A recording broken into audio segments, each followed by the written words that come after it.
बिस्मिल्लाहिर्रहमानिर्रहीम। So I am starting section E. Section E में सबसे पहले पोर्शन है psychosocial aspects of health and disease. इसके आगे फर्दर जो टॉपिक्स हैं इसमें साइकोट्रामा है। सेक्शन ए, सेक्शन बी और सेक्शन डी आप लोगों ने सेक्शन ए और बी कंप्लीट करना है। सी भी आलमोस्ट कंप्लीट करना है। डी में से कुछ पॉइंट्स मैंने आपको बताए थे मेन, और बाकी भी मैंने बुक से एक दफ़ा ना करवा दिया था सारा, तो वो उस तरह से करना है।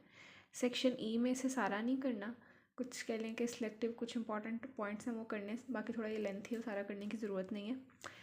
ये वो वाले सारे क्वेश्चंस हैं जो इस सेक्शन में से पास्ट पेपर्स में आए हुए हैं। मैंने वो वाले सारे उनके आंसर्स वगैरह एक दफ़ा अलाइन करनी है। और बाकी अगर टाइम मिले आपको तो बुक से इसको बिल्कुल एंड पे रख लें रीड करने के लिए, क्योंकि इसमें से सारे टॉपिक्स नहीं करने। सबसे पहले साइकोट्रामा।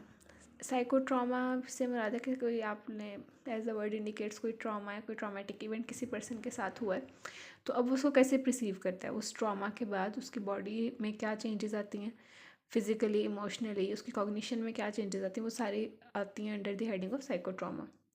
अब उसमें सिनेरियो दिया हुआ है, a person becomes fearful after a robbery incident. इसमें ना आपको इंसिडेंट वो बता सकते हैं कुछ, कुछ ट्रॉमेटिक इवेंट्स होते हैं और कुछ ज़्यादा लाइक स्वीयर या परपेचुएटिंग इवेंट्स होते हैं कि जिनका ट्रॉमा बहुत ज़्यादा स्वीयर होता है।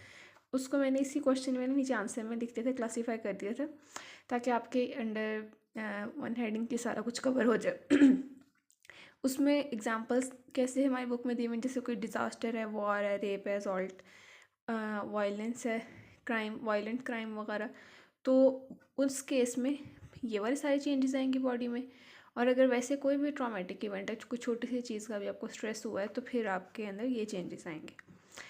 अब उन्होंने बताया कि एक पर्सन है, एक रॉबरी का इंसिडेंट हुआ है, किसी के घर में चोरी हुई है, तो आप इनलिस्ट करें psychological reactions a person experience when he encounters a trauma.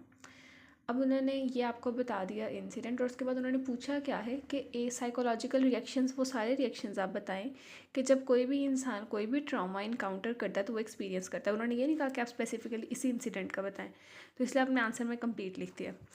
First में क्या है, फिज़िकल क्या क्या चेंजेस आते हैं, ईटिंग डिस्टर्बेंसेस होंगे, ईटिंग हैबिट में, स्लीप डिस्टर्बेंसेस होंगे, if person is married sexual disturbances होंगे, देन लो एनर्जी होगा, क्रॉनिक अनएक्सप्लेन्ड पेन, कि उसको कोई भी फिज़िकली कोई चोट नहीं भी लगी, लेकिन उसको ऐसे लगेगा कि वो बहुत थका हुआ है, उसके सारे जिस्म में दर्द हो रहा है, उससे परेशानी सी होगी, वो लो एनर्जी रहेगा, उसको नींद नहीं प्रॉपर आ रही होगी, तो उसको अनएक्सप्लेन्ड पेन, कि उसको पता नहीं है पेन क्या किस वजह से हो रही है, कहाँ हो रही है, उसको ओवरऑल एक थकावट सी महसूस होती है।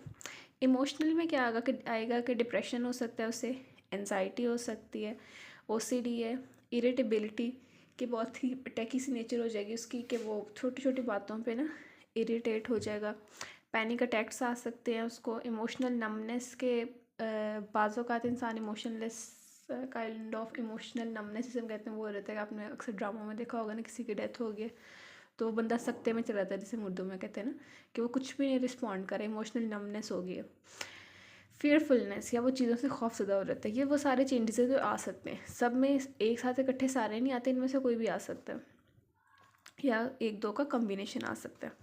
कॉग्निटिव चेंजेस में क्या होंगी कि मेमोरी लैप्सेस हैं, उसको सही से चीज़ें याद नहीं रहेंगी, डिस्ट्रैक्शंस होंगे, कंसंट्रेशन उसके कम होगा, या फिर ADHD सिम्टम्स हो सकते हैं, attention deficit hyper activity disorder. उसके बाद डिफ़िकल्टी इन मेकिंग डिसीजंस हो सकती है।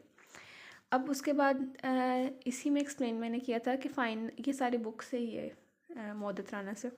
The final additional symptoms are seen, the following additional symptoms are seen in severe perpetuating events, precipitating events such as natural disaster, war, rape, assault, violent crime, car या plane crash और child abuse. मतलब ये कुछ ऐसे events होते हैं जो ज़्यादा स्वीयर नौयत के हैं, कि जो एक इंसान की मेमोरी में काफ़ी देर तक रहते हैं। वो उससे रेलिवेंट कुछ भी देखेगा तो उसको वो चीज़ याद आएगी और वो फिर से उस स्टेट में जा सकता है। सबसे पहले क्या है कि री एक्सपीरियंसिंग द ट्रॉमा, कि वो उसी जो ट्रॉमा है इस चीज़ को बार बार एक्सपीरियंस कर रहा होता है, री एक्सपीरियंस कर रहा होता है अपने माइंड में। इंट्रूसिव थाट्स हो सकते हैं, फ्लैशबैक्स आते हैं उसे, वो चीज़ें बार बार याद आती हैं। नाइटमेयर्स आ सकते हैं कि डरावने ख्वाब आ रहे हैं, रात को उन चीज़ों के बारे में वो सोच रहा है। मोस्ट ऑफ द टाइम जिस चीज़ के मतलब हम सारे दिन में सोच रहे होते हैं, हमारा माइंड जिन जो सोच रहा होता है रात में वो नहीं मतलब उससे वही चीज़ें आपको ख्वाब में नज़र आ रही होती हैं। तो वो एक इंसान जो पहले ही डरा हुआ है किसी इवेंट से, उसको वैसे भी उसके बार बार फ्लैशबैक्स आ सकती हैं या फिर उसको नाइटमेयर्स आ सकते हैं अकॉर्डिंग टू दैट इवेंट, या फिर वैसे ही कोई और चीज़ से कि वो डरा हुआ होता है, उससे ख्वाब डरावने से आते हैं। सडन फ्लड्स ऑफ इमोशंस और images related to traumatic event, के उसके माइंड में ये चीज़ें रिपीट हो रही हैं लाइक अ फिल्म, के उसको अचानक से वो इमेजेस नज़र आ रही हैं, उसको वो इमोशनल जो वो emotion related to that event थे उस टाइम पे जो उसका इमोशन थे वो रिपीट हो रहे होते हैं। मतलब वो उस इमोशनल स्टेट में जा रहा था, वो सोच रहा था कि उस वक्त वो कितना डरा हुआ था या कितना परेशान था। नेक्स्ट है emotional numbing and avoidance, amnesia, detachment, depression, मतलब चीज़ें उसे भूल रही होती है, वो अपने आप को लोगों से डिटैच करने की कोशिश करता है या दूर हो रहा होता है, डिप्रेशन में जाता है, गिल्टी फीलिंग्स आती हैं, ग्रीफ रिएक्शंस हैं, इंसोम्निया, वही सारी चीज़ें ऊपर वाली ऑलमोस्ट रिपीट हो रही हैं।